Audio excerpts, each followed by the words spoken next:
Welcome to this journey through one of the most disturbing cases recorded in the history of the Missouri Ozarks. Before we begin, I invite you to leave in the comments where you're watching from and the exact time at which you're listening to this narration. We're interested to know in which places and at what times of day or night these documented accounts reach. In the winter of 1887, the remote settlement of Timber Hollow in Carter County, Missouri, became the epicenter of events so inexplicable that researchers continue to debate their nature nearly a century and a half later. What began as a solemn funeral service concluded with the complete disappearance of 3 young women, leaving behind questions that challenge rational explanation and evidence that refuses to conform to comfortable theories. The Missouri Ozarks in 1887 represented one of the most isolated regions of the American interior.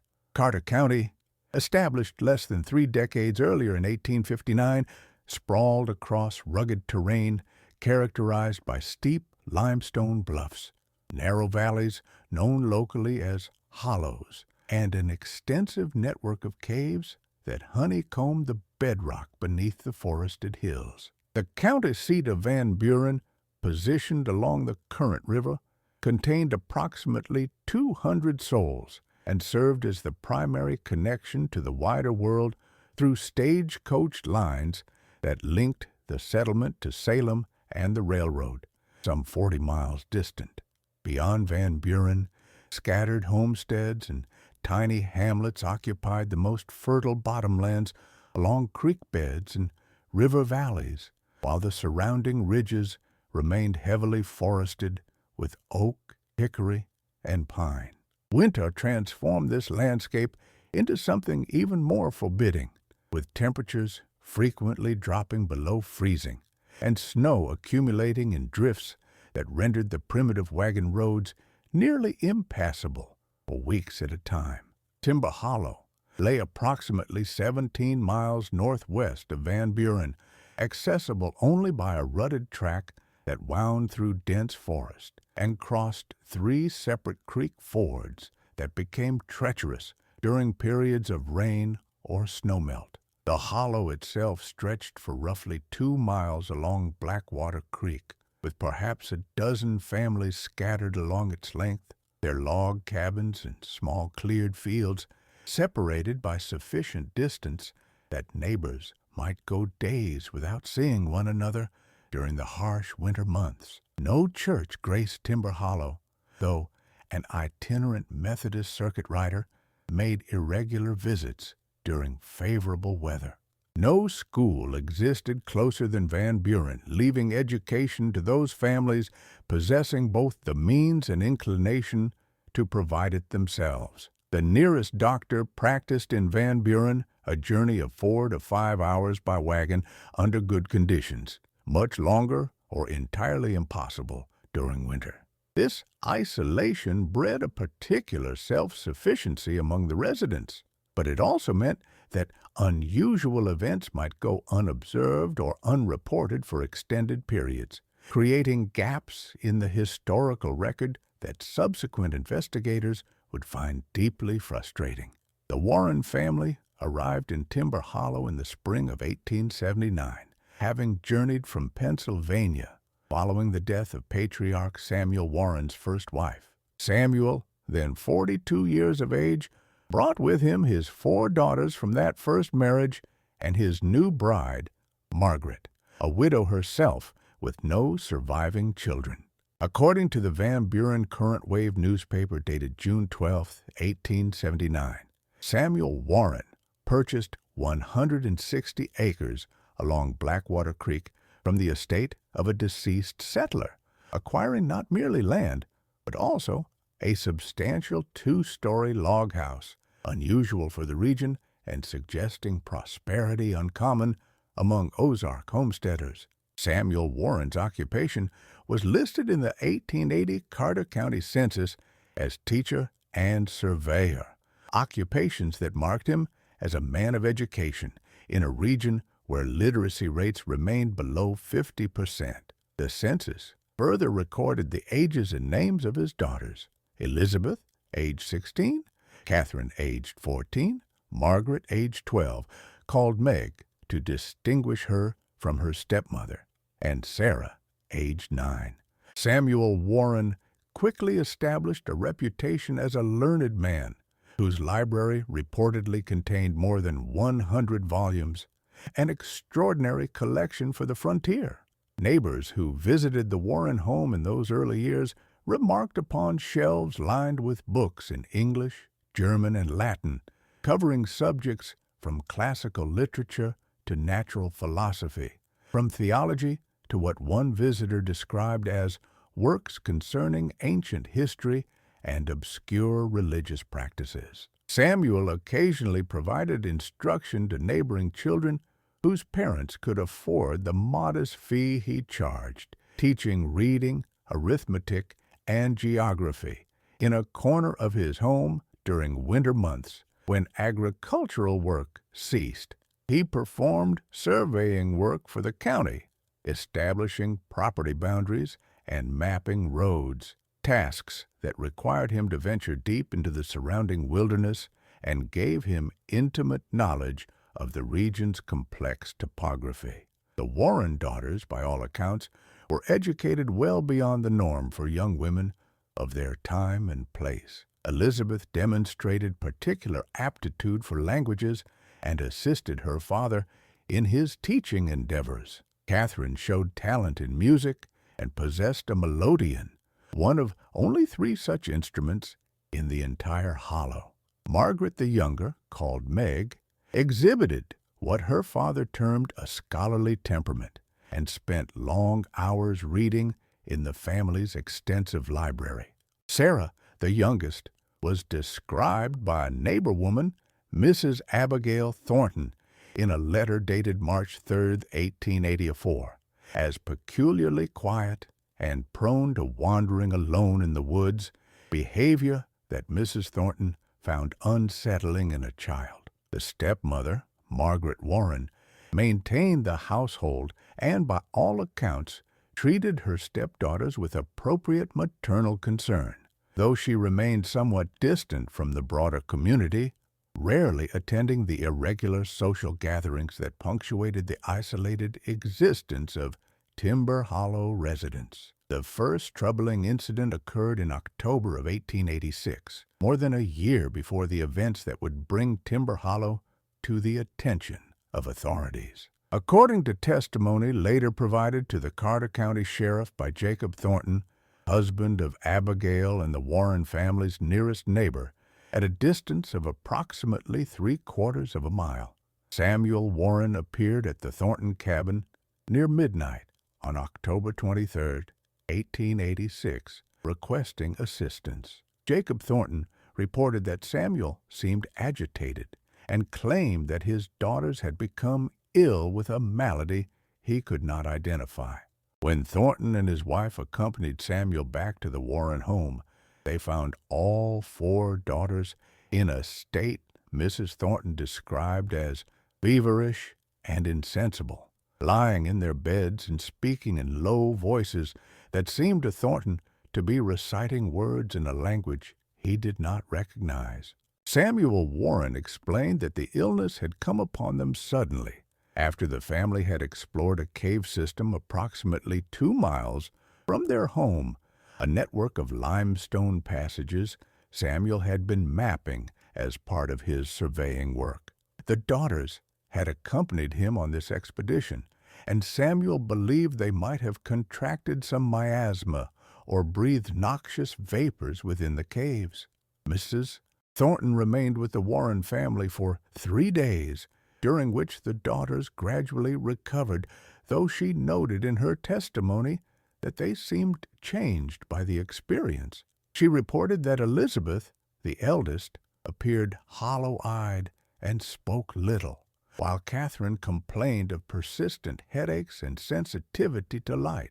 Meg and Sarah both experienced what Mrs. Thornton termed night terrors, waking the household with cries and unintelligible utterances. More troubling still, Mrs. Thornton observed that all four daughters had developed unusual marks on their skin, described as dark discolorations along their arms and necks that resembled bruises but did not fade, as bruises should.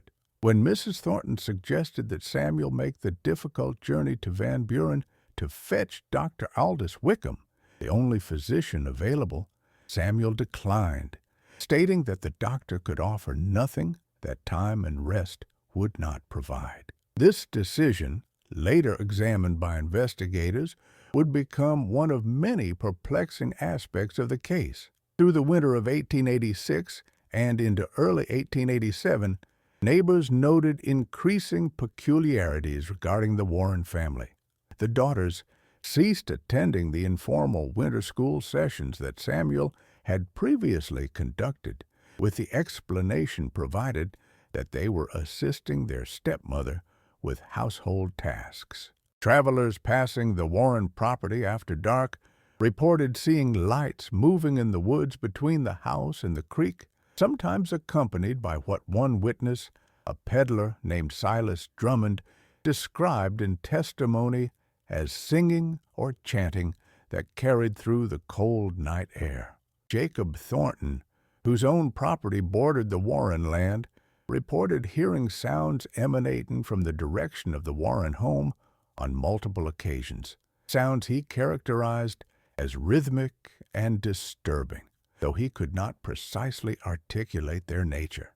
Most significantly, Samuel Warren himself began to exhibit signs of physical deterioration. When he appeared in Van Buren in February of 1887 to file surveying reports with the county, several residents remarked upon his altered appearance. The Van Buren Current Wave of February 17, 1887, in a brief social notice, mentioned that Samuel Warren of Timber Hollow had visited the town and appeared to be suffering from some wasting illness, having lost considerable weight and displaying a pallor that suggested serious ailment.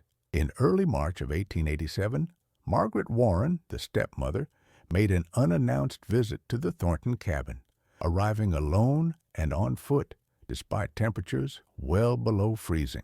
Mrs. Thornton's testimony, provided in April of 1887, recounted that Margaret appeared distraught and spoke in fragmented, barely coherent sentences about her concerns for her stepdaughters. According to Mrs. Thornton, Margaret claimed that the girls had been engaging in nocturnal activities without her husband's knowledge or permission, activities that involved reading from certain books in Samuel's library and venturing out to the cave system where they had first fallen ill.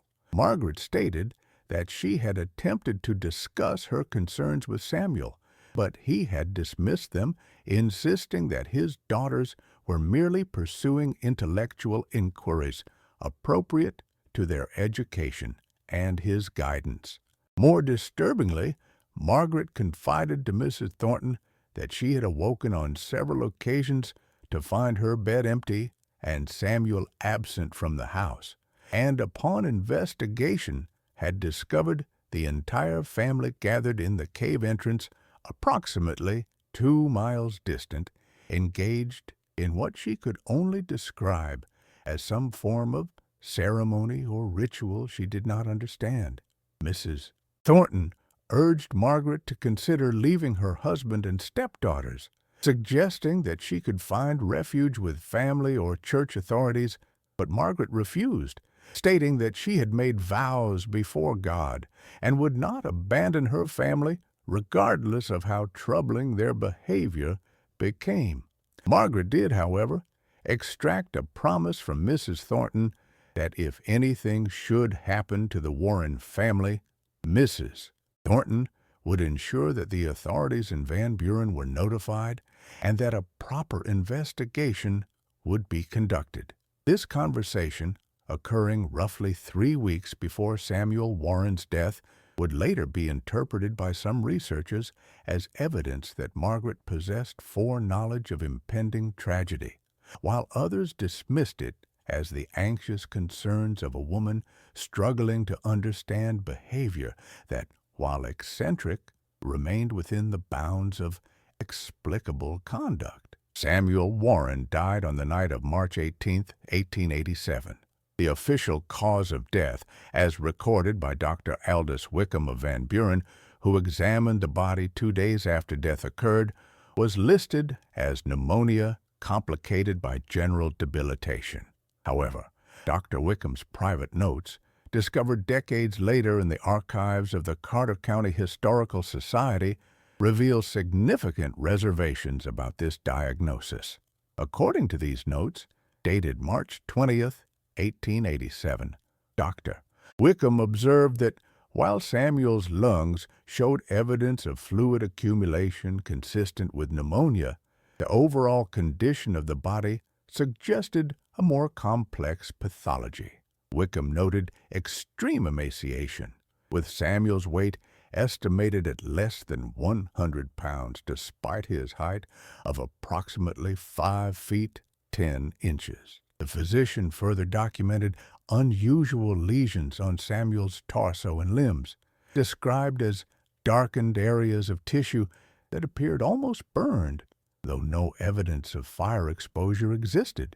Most troubling to Dr. Wickham were Samuel's hands, which showed signs of what the doctor termed erosive damage to the fingertips, as if the deceased had been clawing at stone or other hard surfaces for an extended period. The funeral for Samuel Warren was scheduled for March 21, 1887, to be held at the Warren home given the absence of a church in Timber Hollow and the difficulty of transporting the body to Van Buren in the continuing cold weather.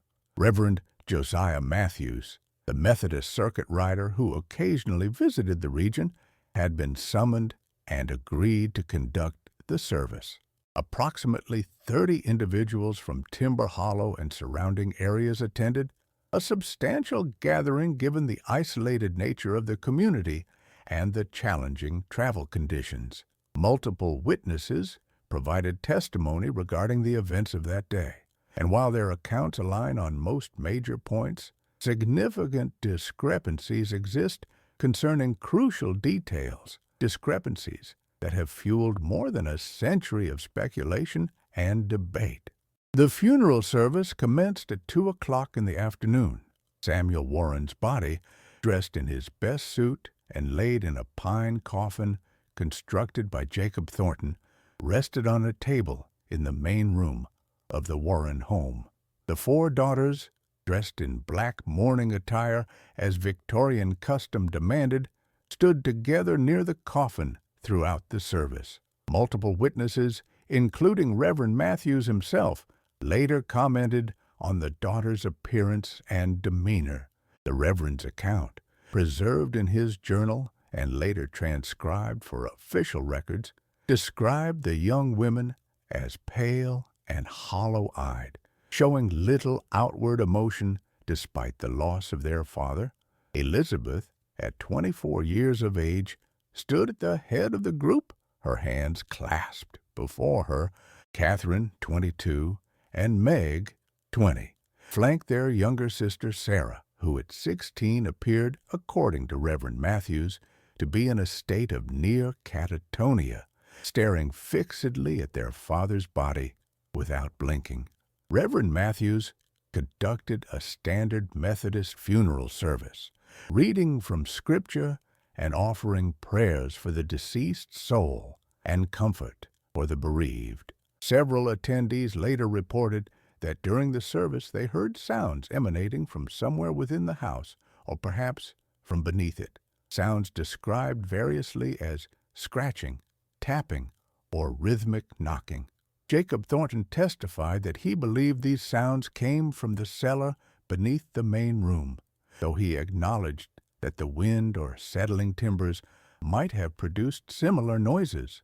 More disturbing were observations regarding the daughter's behavior during the service. Mrs. Abigail Thornton stated that at one point during Reverend Matthews' reading from the Book of Psalms, all 4 daughters simultaneously tilted their heads to one side, as if listening to something audible only to them, and remained in this posture for approximately 1 minute before returning to their previous stands. Another witness, a farmer named Elias Cobb, reported that he distinctly observed Catherine Warren mouth words during a period of silence, words that he could not hear, but that appeared to be in a language other than English. Following the conclusion of the service, mourners filed past the coffin to pay their final respects before the burial would proceed. According to protocol, the daughters should have remained near the coffin to receive condolences from attendees. However, several witnesses noted that at some point during this process, the daughters withdrew from the main room, with one witness, Hannah Pritchett, testifying that she saw all 4 young women ascending the stairs to the second floor where their bedchambers were located. Other witnesses did not observe this departure, being focused on their own passage by the coffin, and therefore could not confirm or refute Mrs. Pritchett's account. What remains undisputed is that when the time came to seal the coffin and proceed to the family burial plot located approximately 200 yards from the house, the Warren daughters could not be found. Reverend Matthews and several male attendees searched the house, calling for the young women and checking each room. The search revealed nothing. The daughters' bedchambers on the second floor showed no sign of recent occupation, with beds neatly made and personal effects in their accustomed places. The stepmother, Margaret Warren, insisted that she had not seen the daughters leave and could offer no explanation for their absence. As minutes stretched into a quarter hour and then longer, confusion transformed into concern and then alarm. Jacob Thornton organized the male attendees into a search party, while the women remained at the house with Margaret Warren. The men searched the immediate ground surrounding the house, examined the barn and outbuildings, and called out repeatedly for the missing daughters. No response came. No trace of the young women could be found. As dusk approached and temperatures began to drop with the setting sun, the search expanded. Some men followed Blackwater Creek in both directions, while others investigated the woods between the Warren property and neighboring homesteads. Jacob Thornton and 3 others made the 2-mile journey to the cave system that Samuel Warren had been mapping, the same caves where the daughters had first taken ill the previous October. According to Thornton's testimony, they arrived at the cave entrance as twilight faded and darkness gathered beneath the trees. Using lanterns and torches, they ventured into the cave mouth, a limestone opening approximately 6 feet high and perhaps 4 feet wide, leading into a passage that sloped downward into the earth. Thornton reported that the cave showed evidence of recent human presence. Tracks in the mud near the entrance appeared fresh, and the searchers discovered several items within the first chamber of the cave system. A woolen shawl identified as belonging to Catherine Warren, a leather-bound book, and what Thornton described as markings on the cave walls that had not been present during his previous visit to the location months earlier. The book recovered from the cave became a subject of intense interest and considerable controversy. Bound in dark leather with no title or author indicated on its exterior, the volume contained approximately 200 pages of handwritten text in multiple languages, including English, German, Latin, and what later analysts would identify as Greek and possibly Hebrew. The text appeared to be a compilation or commonplace book, with passages copied from various sources and supplemented with commentary and marginalia in what was later confirmed to be Samuel Warren's handwriting. The content dealt primarily with ancient religious practices, particularly those associated with chthonic or underworld deities from various cultural traditions. Specific sections detailed ritual practices purportedly designed to facilitate communication with the dead or with entities dwelling in subterranean realms. One particularly disturbing passage, translated from Latin by a scholar at the University of Missouri who examined the book in 1889, described a ceremony to be conducted in a limestone cave during the dark of the moon, involving the recitation of specific invocations and the offering of blood, with the promise that such rituals would open pathways between the living world and what the text termed the hollow kingdoms beneath. The markings on the cave walls that Thornton's search party discovered consisted of symbols carved or scratched into the limestone, arranged in circular patterns around the chamber. The searchers, untutored in such matters, could not determine whether these symbols possessed any specific meaning or represented mere decoration. Later investigation would reveal that some of the symbols resembled characters from ancient alphabets, while others appeared to be unique creations. More troubling than the symbols themselves was the evidence of their creation. The limestone walls of the cave showed extensive scarring and scratching extending several feet up from the floor, damage that appeared recent and that would have required considerable time and effort to produce. Fragments of what might have been dried blood were observed on some of the carved surfaces, though definitive testing was not possible given the limitations of forensic science in the 1880s. Despite searching the accessible portions of the cave system for several hours, Thornton's party found no sign of the Warren daughters. The cave extended far beyond what the searchers could safely explore with their limited equipment and fading lights. Multiple passages branched off from the main chambers, some large enough to admit a human body, others mere cracks in the rock. The searchers reported hearing sounds deeper in the cave system, echoes and reverberations that might have been wind or water or, as one member of the party later suggested, might have been voices calling from far below. Exhaustion, cold, and growing unease finally forced the search party to withdraw from the caves and return to the Warren home, arriving well after midnight to find that the other searchers had likewise discovered nothing, and that Margaret Warren had collapsed in grief and shock. At first light on March 22, 1887, Jacob Thornton departed for Van Buren to notify the authorities. He reached the county seat by mid-morning and reported the disappearance to Sheriff William Hutchins, who immediately organized a formal search effort. Sheriff Hutchins, accompanied by a deputy and several volunteers, arrived at Timber Hollow by early afternoon. According to the sheriff's official report, filed with the Carter County Court on March 25, 1887, he conducted a thorough investigation of the Warren property and interviewed all available witnesses. The sheriff's assessment was that the daughters had likely fled the property deliberately, possibly in a state of emotional distress following their father's death, and had probably become lost in the surrounding wilderness or met with some accident, given the harsh weather and difficult terrain.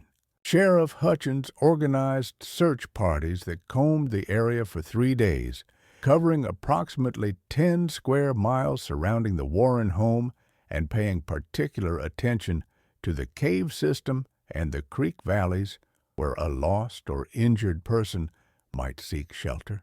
The search recovered nothing beyond the items already discovered in the cave. No tracks, no torn clothing, no evidence of struggle or accident could be found. On the third day of searching, with temperatures dropping and a late-season snowstorm threatening, Sheriff Hutchins made the decision to suspend active search operations, though he left instructions with local residents to remain alert for any sign of the missing women and to report immediately if they should reappear or if their bodies should be discovered. The official conclusion, as recorded in Sheriff Hutchins's report, was that the Warren daughters had wandered away from their home in a state of grief-induced confusion and had perished somewhere in the wilderness, their bodies likely concealed by terrain or scavenged by animals in the days since their disappearance. This conclusion satisfied few of those familiar with the case.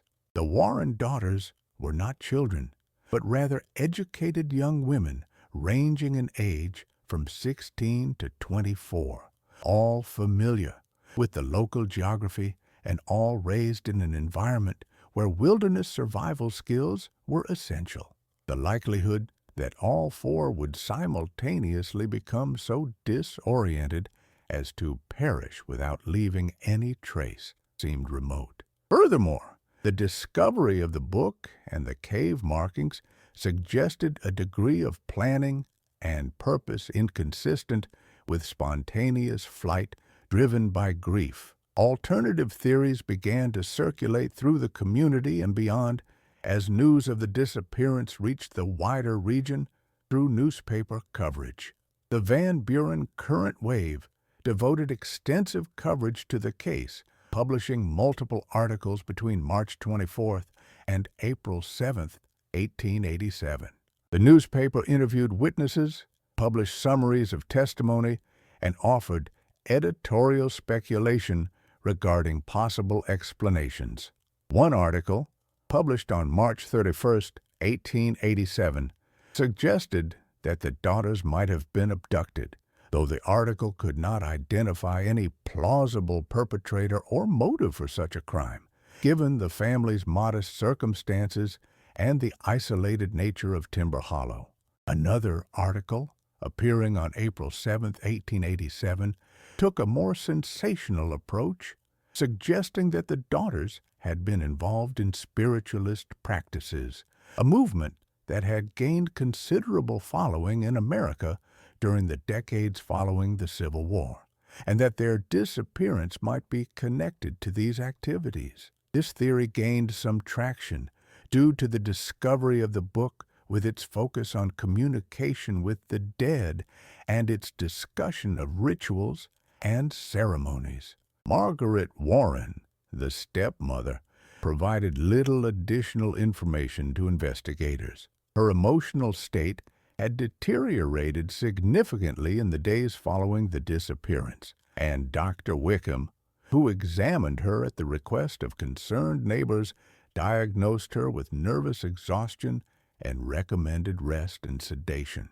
In the fragmented statements she did provide, Margaret insisted that her stepdaughters had been devoted to their deceased father to what she considered an unhealthy degree, that they had been spending increasing amounts of time studying his books and papers in the months before his death, and that she had overheard them speaking of methods by which the living might maintain connection with the departed. Margaret stated that she believed her stepdaughters had become convinced that their father's death was not final, that some means existed to preserve his consciousness or summon his spirit, and that they had been attempting to master these methods through study and practice. Whether Margaret believed her stepdaughters had succeeded in these attempts, or whether she considered the entire matter to be dangerous delusion, remained unclear from her testimony. On April 14, 1887, Margaret Warren departed Timber Hollow, having sold the family property to a land speculator for a sum that neighbors considered far below its actual value.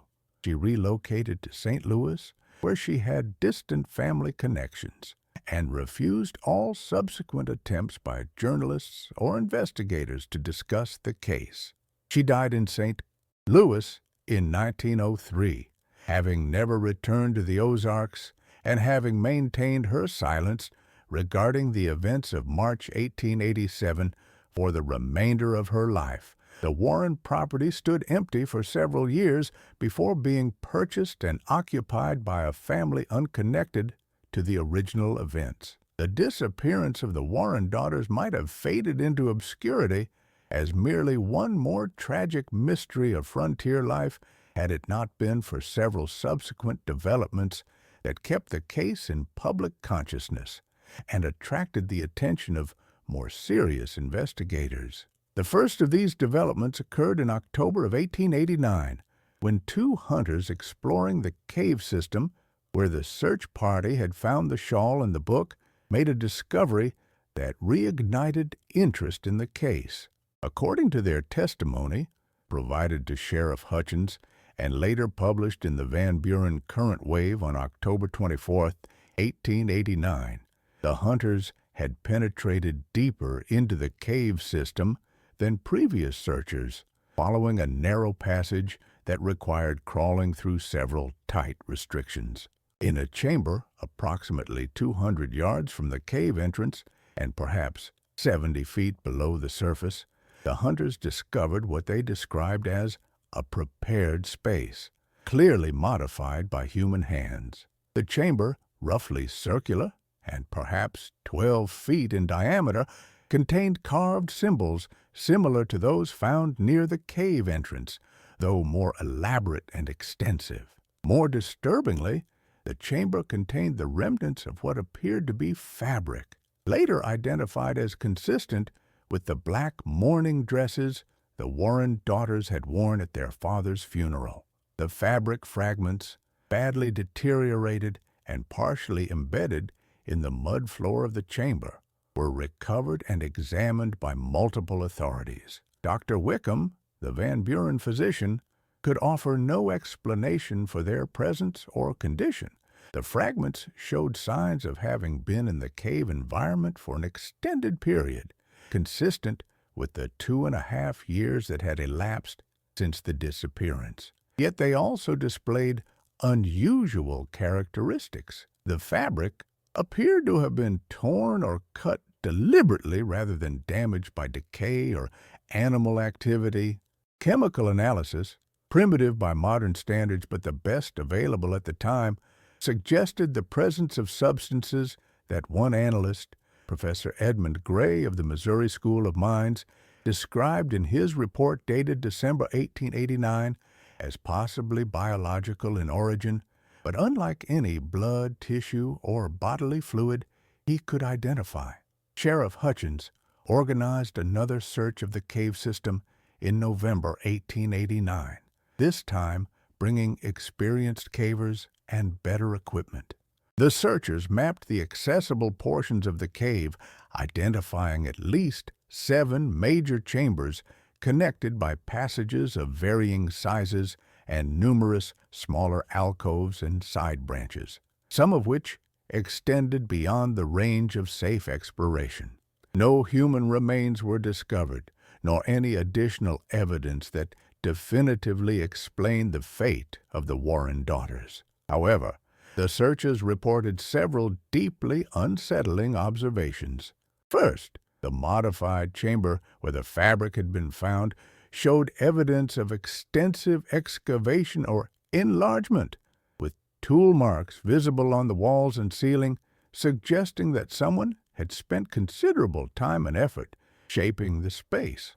Second, several of the passages leading deeper into the system appeared to have been artificially widened, with rocks and debris deliberately cleared to improve access.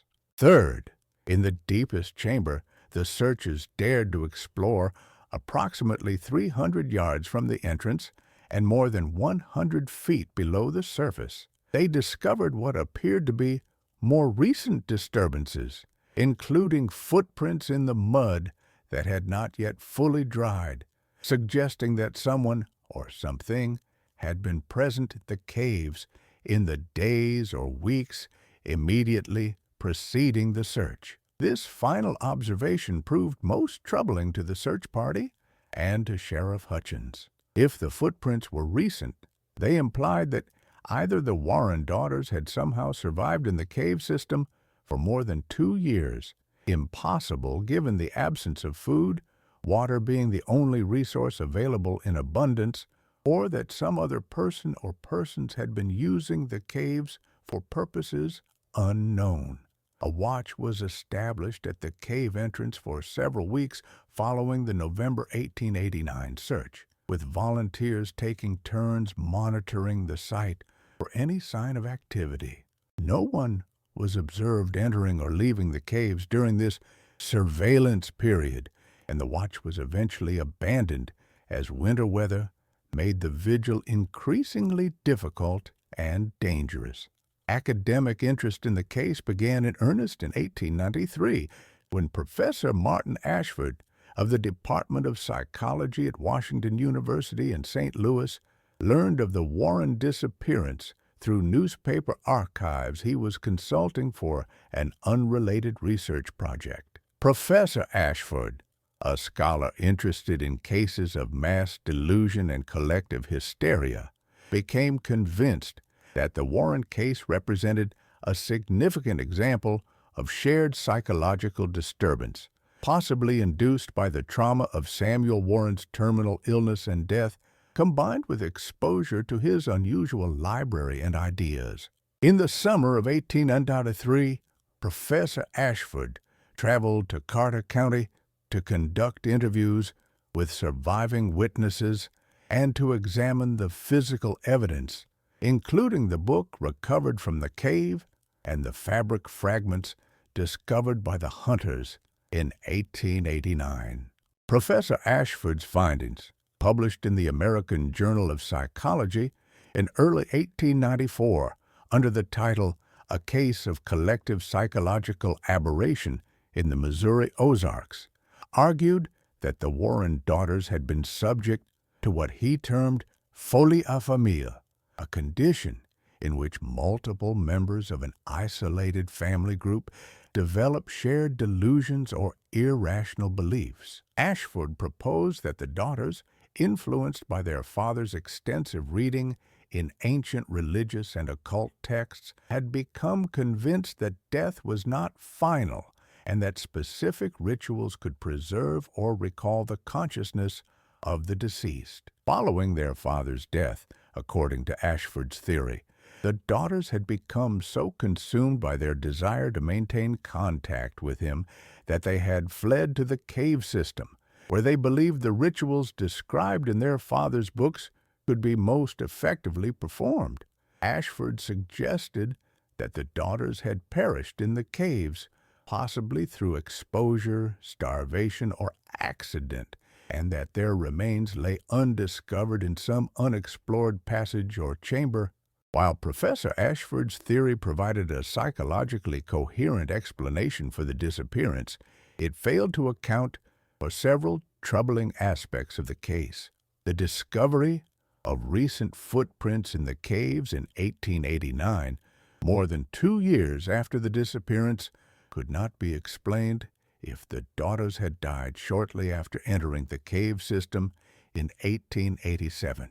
The extensive modifications to the cave chambers suggested a prolonged effort that would have required tools, light sources, and sustained physical capability, none of which seemed plausible if the daughters had simply fled into the caves in a state of emotional distress. Furthermore, Ashford's theory did not address the question of sustenance. Even if the daughters had possessed the psychological motivation to remain in the caves, they could not have survived for days or weeks, let alone years, without food. No evidence of stored provisions had been found in any of the searched chambers, and no indication existed that the daughters had been stealing or foraging from surrounding homesteads to support a subterranean existence. Alternative theories proliferated in the years following Professor Ashford's publication. Some researchers suggested that the daughters had deliberately staged their disappearance and had fled to distant cities where they might have assumed new identities, though no credible sightings or evidence supporting this theory ever emerged. Others proposed that the daughters had been murdered, either by some unknown party or even by their stepmother Margaret, and that their bodies had been concealed in the caves or elsewhere, though again, No evidence supported this theory, and Margaret's behavior following the disappearance seemed inconsistent with guilt. More sensational theories, advanced in popular publications if not serious academic journals, suggested involvement of supernatural forces, fulfillment of the rituals described in Samuel Warren's book, or even physical translation of the daughters to some other plane of existence.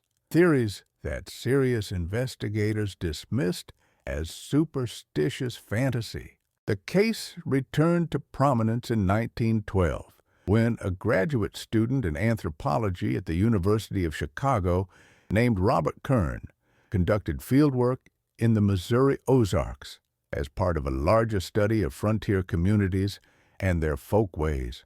While interviewing elderly residents of Carter County, Kern encountered a woman named Sarah Pritchett, age 74, who claimed to have information regarding the Warren disappearance. Mrs. Pritchett, daughter of the same Hannah Pritchett, who had witnessed the daughters ascending the stairs during the funeral, stated that her mother had confided to her on her deathbed in 1902 that she had observed more than she had reported to authorities in 1887. According to Sarah Pritchett's account of her mother's deathbed revelation, Hannah Pritchett had not merely seen the daughters ascending the stairs during the funeral, but had followed them partway up the stairs out of concern for their welfare.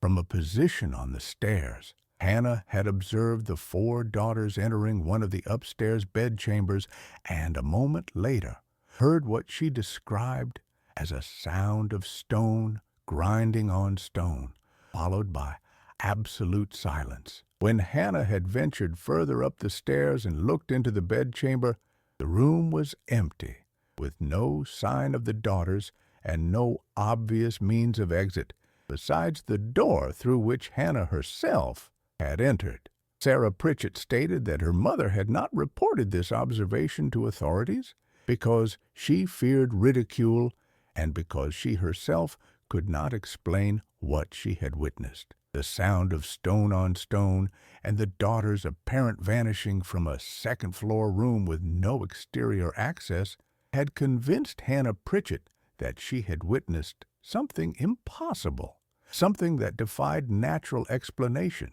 and she had chosen to remain silent rather than be dismissed as mad or attention-seeking.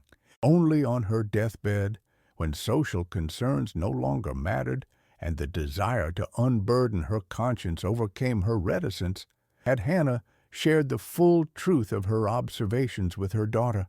Robert Kern, intrigued by this testimony, investigated the Warren property, which by 1912 had passed through several owners and undergone some modifications, but retained its original structure.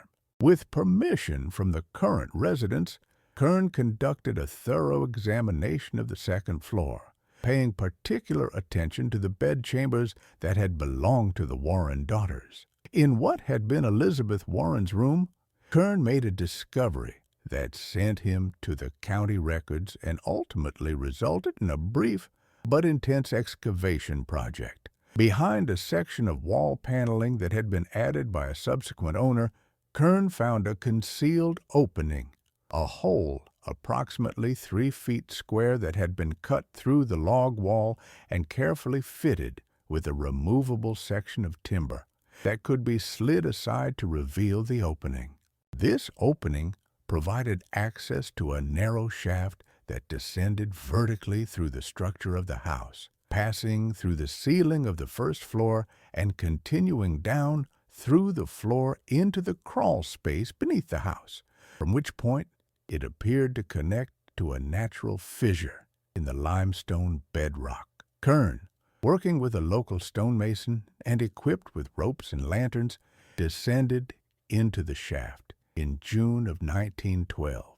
His report, published in the Journal of American Folklore in early 1913, described what he found.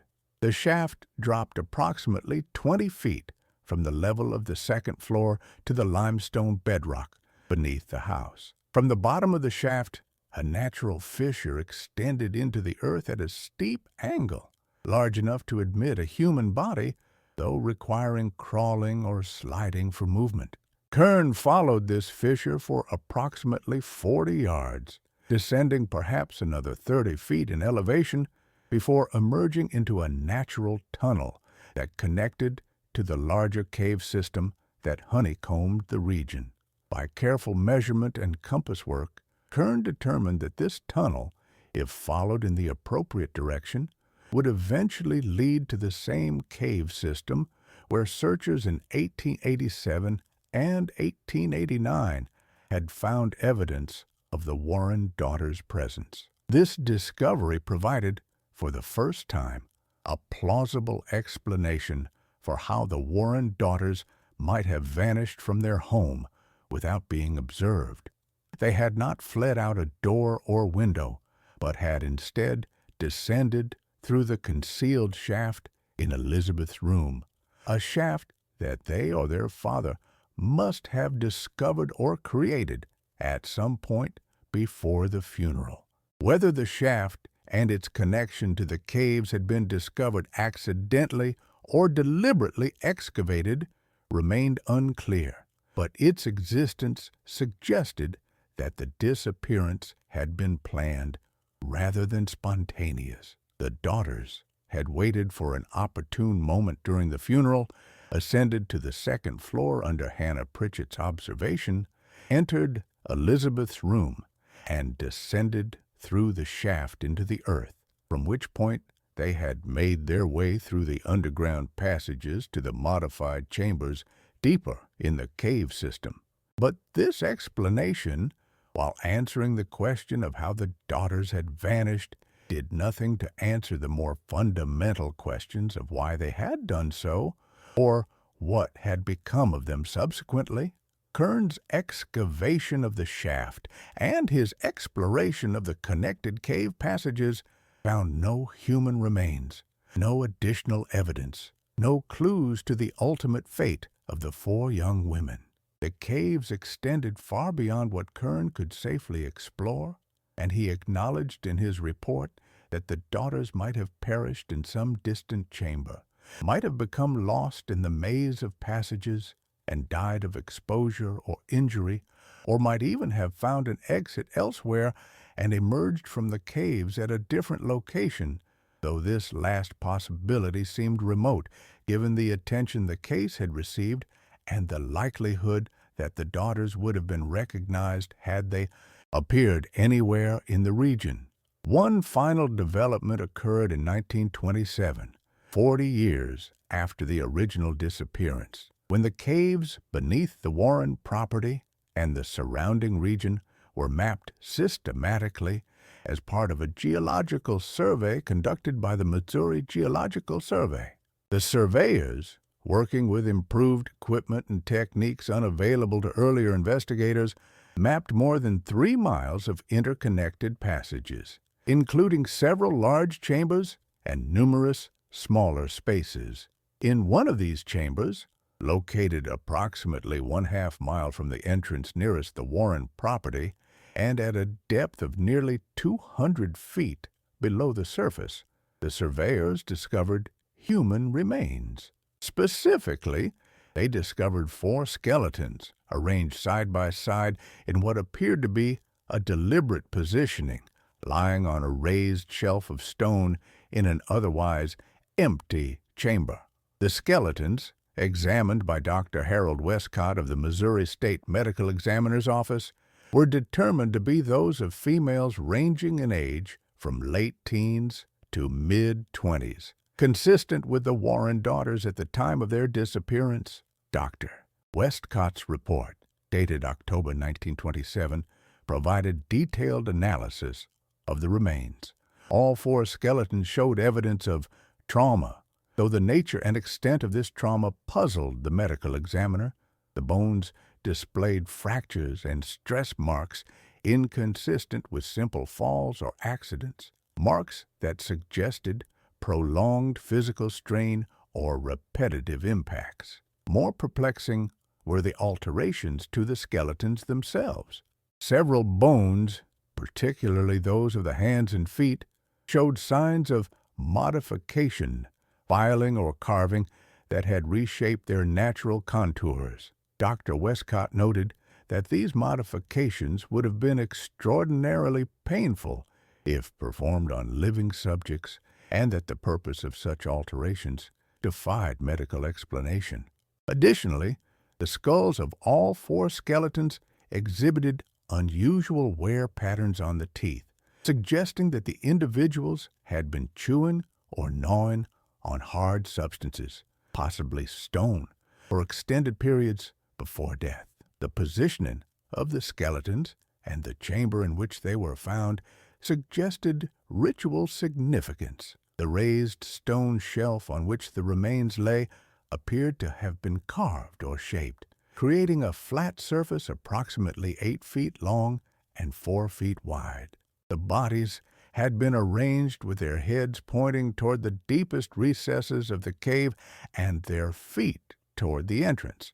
Though still separated from any explored passage by hundreds of yards of uncharted tunnels, no personal effects, no clothing remnants, no evidence of tools or provisions could be found in the chamber or the passages leading to it. The only other feature of note was a series of deep scratches on the walls surrounding the stone shelf, marks that appeared to have been made by human fingernails driven into the limestone with desperate force. The discovery of the skeletons should have provided closure to the case, confirming that the Warren daughters had died in the caves, as most theories had suggested.